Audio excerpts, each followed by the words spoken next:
he's either the second or third best college football.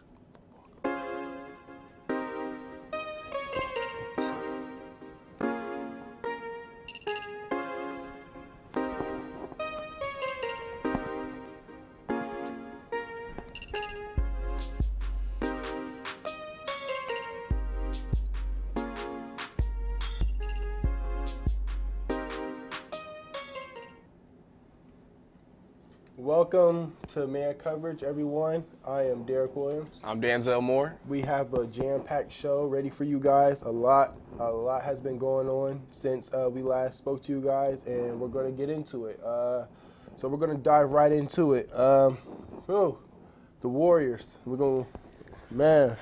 Steph is out for the rest of the regular season. Mm-hmm. That team is looking real.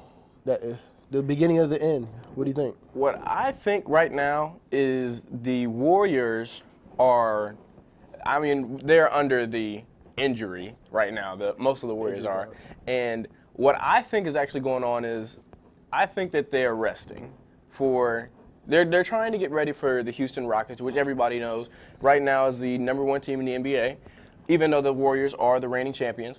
I think right now they are resting just like the Cleveland Cavaliers did last year. Mm-hmm. They are resting for the best team next year. Okay. So I think what they're going to end up doing is having Steph Curry come back. He's going to play his role. But Kevin Durant right now, Kevin Durant is the best player on the Warriors roster right now. So they're going to have to rely on him quite a bit, just like how they did last year in the finals. But that could be a problem because he left OKC because he can't carry a team. He can be a strong asset to a team, but, the thing with Kevin Durant is, Steph is the most valuable player on that team. Like, without Steph, that team is going to get beat in the Western Conference. Well, of course. That's Steph Curry's team. If he's not healthy, that team is going to get beat. And I don't take Houston as serious as everyone else because I've seen James Harden not come up in big games in the playoffs. I've seen Chris Paul come up short in the playoff. Now, they're together now, but like I said, I have no reason to have any faith in Houston based off of past examples given from their star players. And what did I say before the season? I predicted OKC in Boston. And that the Boston pick isn't looking too good. Kyrie Irving is hurt. They might shut him down for the year. Who knows what they need. But now that Golden State is bitten by the injury bug, OKC is looking real hot. They've been winning a lot of games lately, and they're getting hot at the right time. And that's all you need is to get hot at the right time. So the playoffs are looking real interesting. And then you got the 76ers who just secured a playoff spot. Mm-hmm. They're currently the 4th seed in the East. Toronto is formidable. Boston is always, and you got Cleveland, of course. So the playoffs are going to be very interesting this year. And not thanks to injury, but because of injury, I think the finals. I'm not sure it's going to be Cavs Warriors this year. I think so. I think this year what's going to end up happening is I don't see the Warriors making it. I don't see the Warriors making it. I don't see either team making it. I don't see either team making it. You take your pick on what you think about Toronto and Cleveland. If any team does make it, it's going to be the Warriors. But like I said, they're injured. You know what I mean? They're hurt. Mm-hmm. Curry's hurt. Clay had a broken thumb. You never. And Kevin Durant's not going to carry Zaza and Draymond Green to a championship. You know what I mean? So they need their guys. So, and like I said, OKC with Westbrook, Paul George, Melo, they're getting hot. It's going to be real interesting.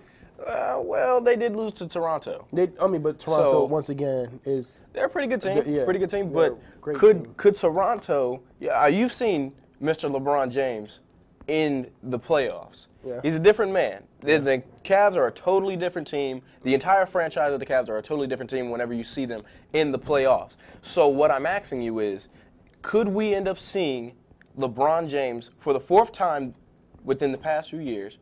Could we see him again in the finals? Not this year. They're good. This is what's going to happen. If Kyrie comes back, Boston is going to upset them. And just like last time, it's kind of funny how it works because remember when LeBron left last time, the game they lost before he left was to Boston. And boom, he went to Miami. It's going to happen again this year. Boston is going to beat the Cavs in the playoffs if Kyrie is back and healthy. If not, that goes out the window. But If Kyrie's back, Boston will get the best of Cleveland. I do not think Cleveland is good enough outside of LeBron James. And like I said, you might bring up Kevin Love. I remember Game 5 last year in the NBA Finals. He had like 4 points. So, well, Kevin Love never shows up when it comes to the finals. So I never rely on him. I never count on him when it comes to the finals. So you basically have LeBron James and Jordan Clarkson. Larry Nance Jr. Hey, Larry Nance Jr. is a great player. Are they going to win a championship? No. I think that they could end up being a championship team. Probably not this year, but within the next few years, and the next run that they're going to have, if LeBron James does decide to stay, if he doesn't go to L.A. or if he doesn't go to Philly, I think that Cleveland team could end up running the show. Okay, well, I'll say this. If LeBron carries this team to another – if the Cavs win a championship this year, with the team they have now, LeBron's the greatest to ever do it. I'll admit it. I'll admit it. If he wins the championship with this team, he's the greatest to ever do it. But I don't think it's going to happen. But speaking of basketball, it's March and it's still coming down to the wire. And Michigan. What do you think about them? Well, as their respectable name, as you said, I think that team up north, I think that address them by their name. They've been. The fans at home don't know what the team at North is. What is their name? Listen. You see, I hate Ohio the Wolverines. State fans who can't say the Wolverines have not earned my respect. Even though they are in the Final Four, they have not earned my respect. They're going to win the whole thing. Come on now. Okay, at first I was thinking, I'm willing to place a bet with you right here on camera. I'm willing to place a bet right here with you that they won't win the whole thing. I think they lose Saturday night to Loyola. No. Michigan is going to win the whole thing, and I'm willing to accept that bet. But here's the thing. The winner of that bet buys the winner of that bet gets treated to whatever, by dinner by the loser. So, if Michigan wins, you owe me McDonald's or, just something small like that. Just a small little lunch. Listen, I know right now you're balling on a budget, so I'm just going to go ahead and I'll take McDonald's. I'll take McDonald's right here. Yeah, McDonald's. That sounds good. Michigan. You heard it right here, folks. Well, speaking of March Madness, I want to talk about Loyola. This right here, Loyola is probably going to be one of the greatest Cinderella stories of all time as far as college basketball. Loyola has this team steered into the right direction of being one of the greatest Cinderella stories, but I want to talk about earlier in the season. Did you even know who the team Loyola was? No. No one else knew who it was. I mean, they talk about different things as is Villanova going to win the entire thing? That was a conversation that was, guaranteed that was going to be into the Final Four. But Loyola, that team from Chicago, there's really nothing going on in Chicago right now, but I'm saying this right here is probably going to be one of the greatest things that ever happened in Chicago if they even get into the national championship game. I believe that they're going to win. They're not beating Michigan. They're not beating Michigan. It depends. It's going to be a defensive game. So are you telling me they're going to get upset? I believe so. It's March, and you know what's followed by the word March?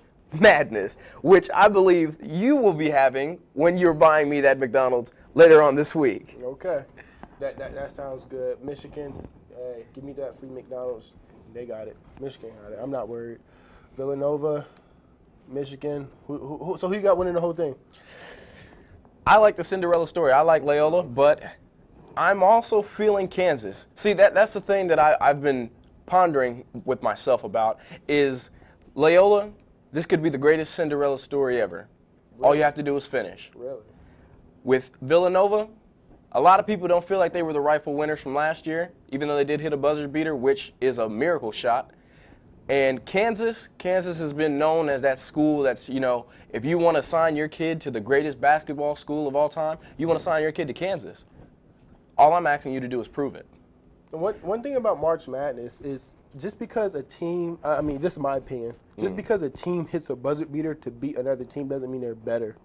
Of course not. You know what I mean? So, say Loyola, you can't even pronounce their name, say they did upset Michigan with a buzzer beater. Mm-hmm. That doesn't mean they're a better team. That just means they got a lucky shot. I don't even believe that they're a better team than them now. They're not. But what I will say I don't even know how is that they've been playing that. Oh, I'll tell you how they've been getting by this far. Within the past few weeks, Loyola has been hooping. Not just hooping, but they've been executing. And that's all you have to do. That's all I've been talking about all this year on man coverage. That's all I've been talking about is can a team execute and beat their opponent who is pretty well known for being a basketball school. Yeah. Pretty well known as their academics. They're an all-around better school than them. They're an all-better-round program. Who? So, well, who? That team up north, I'll address them by their nickname, the Wolverines. Okay. But I can't understand how you can't believe in a team who has had such a great run throughout this entire year that no one even knew who their name was. Nobody knew who they were. And now they have a chance to prove everything that has been said against them that, they're going to be out. They single-handedly busted everyone's brackets. You got a point because a couple years ago, Villanova wasn't a household basketball name. They came out of nowhere. Not at all. So you got a point, but you have a man-to-man. So what do you have for us today? I'm excited to see. Well, right now I want to talk about how everything is going on with Cleveland, and I'm wondering what is going to be the one thing to bring a championship back to Cleveland since the 2016 Cavaliers. So are you talking about a Cleveland as far as basketball? I'm talking about Cleveland as the city. Oh, okay, as the city. Cleveland as the city. I mean, the Winnians, I don't see them doing anything but losing right now. Right now, last year and the year before, they were in first place all year. This year, no one's even talking about them. Because this year they're not as a relevant team, and I'm a diehard Cleveland Indians fan. I mean, go Tribe. But here's the thing about it. They're not winning any games this year. Mm-hmm.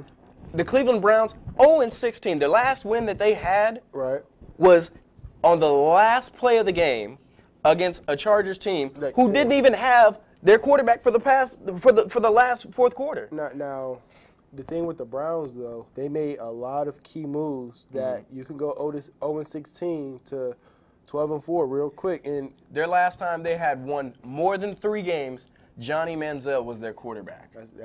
That's saying a lot. And the last time that he was their quarterback, get this was 3 years ago when that happened. Yeah, about 3, 4 years ago. I mean, you can't sit there and say that Cleveland, yes, you can say Cleveland does have the best fans in the world because no matter what, we always stick by our teams. There are some diehard fans because all that losing. Cleveland, yeah, it's a lot of L's being taken in Cleveland, but here's the thing. Within the next few years, Tyrod Taylor is going to have to step up and be that quarterback to change the entire course Slow of the down, team. slow down. I'm predicting Tyrod Taylor is going to be the starting quarterback. Saquon Barkley is going to be the first pick to go for Cleveland, and then after that, they may get Sam Darnold. I believe it's going to be Baker Mayfield, who is a winner. So you think they're going to draft another quarterback? I think they will. If they're smart, they'll get an offensive lineman. If they're smart. Cleveland already has a pretty good line. It was a decent line 2 years ago, but this year they have a pretty good line.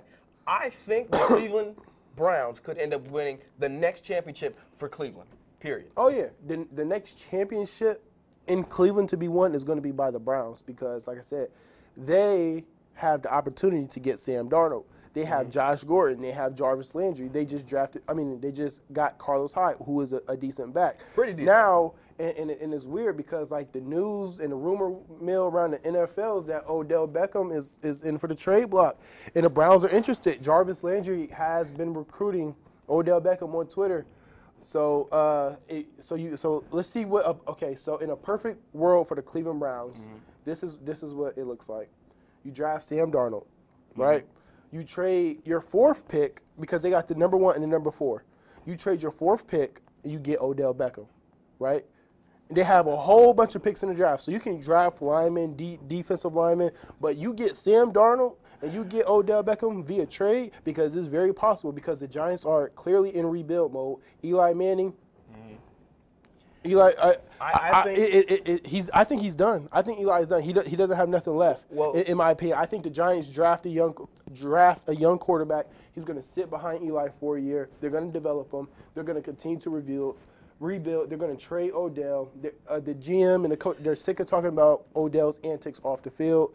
And you got to think, Odell Beckham, he's a big star, and he is in a big market like New York City.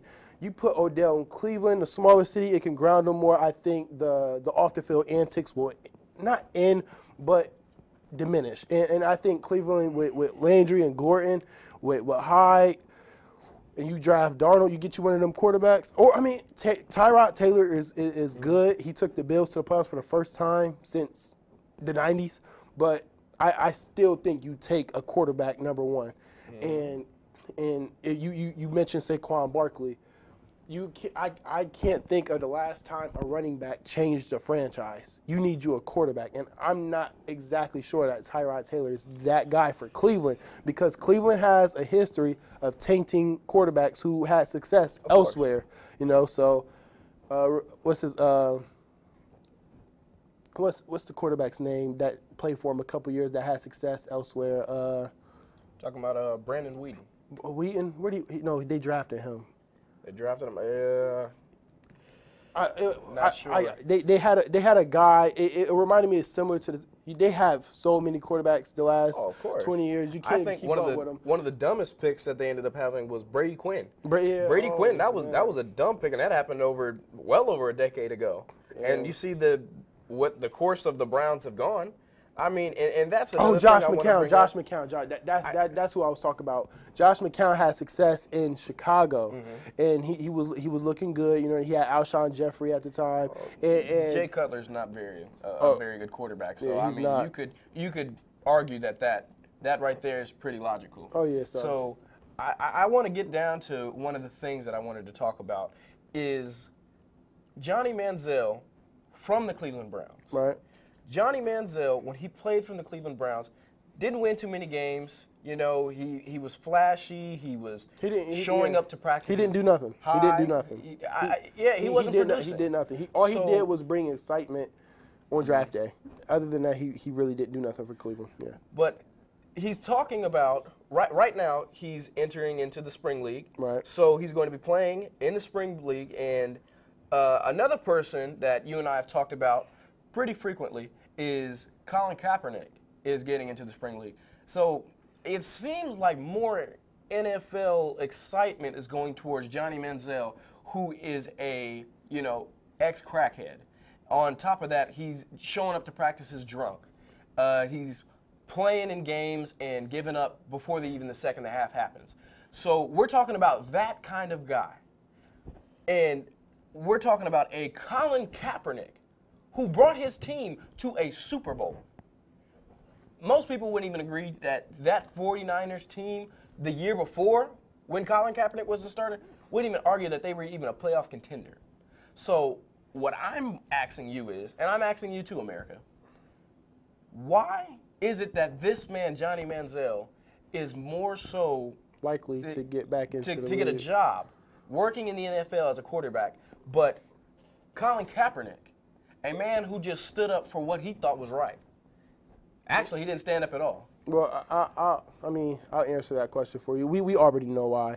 But basically, is this. Colin Kaepernick affected the NFL's ratings last year. Like, there was protests about this man, whether you were for what he was for or against it. But regardless, there was protests, and he affected the bottom line. So, and the thing is, when you do something, when you affect the ratings, you're affecting money to that extent.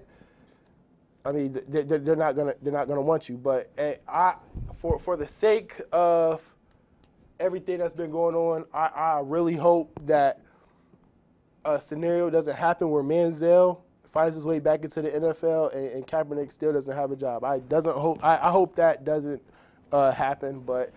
We will see. Maybe Johnny Manziel will never go back to the NFL. Maybe he'll play in the XFL when Vince McMahon starts it. Maybe he plays for the Canadian League. We'll see. But I could definitely see that storyline as time continues. But speaking of football, there's been some more trades that's gone on, or more free agency pickups, and just a lot of action been going. I can't remember a year. Off season with this many moves being made with big time players though. Ndamukong Suh goes to the Rams. That is going to be the absolute dagger for that defense. So you got Ndamukong Suh, you got Aaron Donald, you have Marcus Peters in the secondary, other side of him, yep. and Aqib Talib. That team right there is going to be a handful. They're going to be a handful. Whoever comes out of that conference. Philly, watch out. Philly, watch out. I mean, it's looking like it's. But then you got Aaron Rodgers. The whole NFC is about to be. It seems right now it could potentially end up being just like how the NBA, the West right now is the dominant conference. It seems like the NFC for sure could end up being the dominant conference for the NFL. Yes, that's what it's going to be. So you have Aaron Rodgers coming back. Like every team has a quarterback except the Arizona Cardinals, and like I said, if they get a Lamar Jackson, Josh Allen, that's solved like that.